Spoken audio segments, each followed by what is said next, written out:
According to the Department of Housing and Urban Development, more than half of all home foreclosures are the result of either the death or the disability of the homeowner.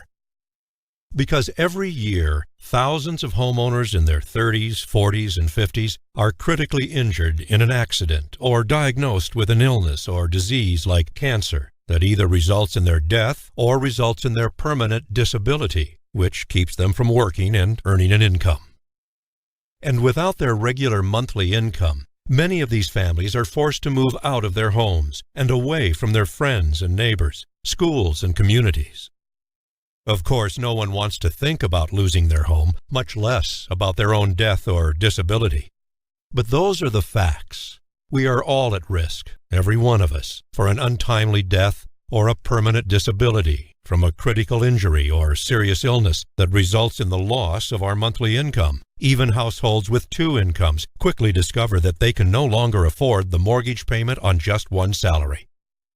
Like the 46-year-old attorney undergoing chemotherapy and radiation treatments for breast cancer, which has kept her from working for more than a year now. With only her husband's salary, the family's household income is only half what it was when she was working, and it simply isn't enough to keep up with the mortgage payment on their new home, as well as school tuitions, car payments, property taxes, and health insurance. Or the 38-year-old salesman who's been physically disabled and unable to return to work for several years now after a severe back injury from a head-on collision with a drunk driver. Although his wife is working, she's earning less than half of what they needed when they originally qualified for their home mortgage. Ask the 44-year-old mother of two young children whose husband died at 46 after a 2-year battle with pancreatic cancer.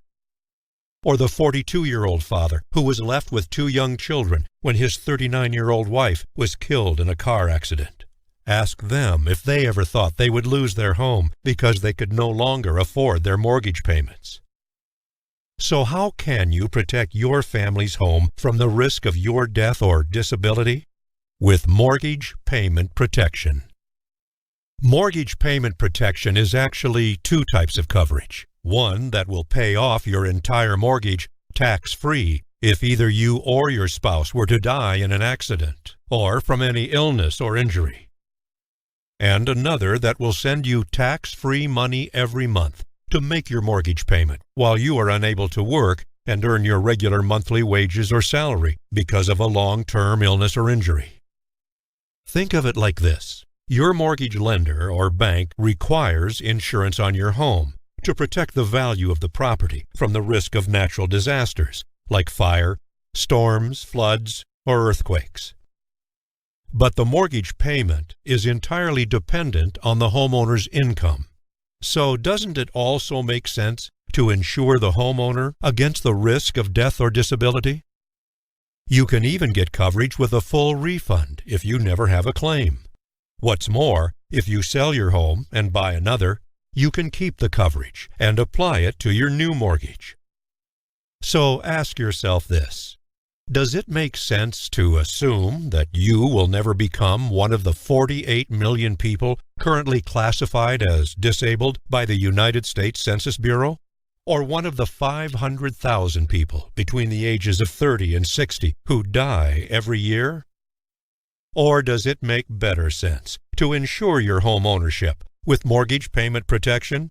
After all, isn't it better to know that your family will always live safely and securely in the same home, in the same community, with the same friends, neighbors, and schools, than to regret that you could have insured your mortgage, but decided not to?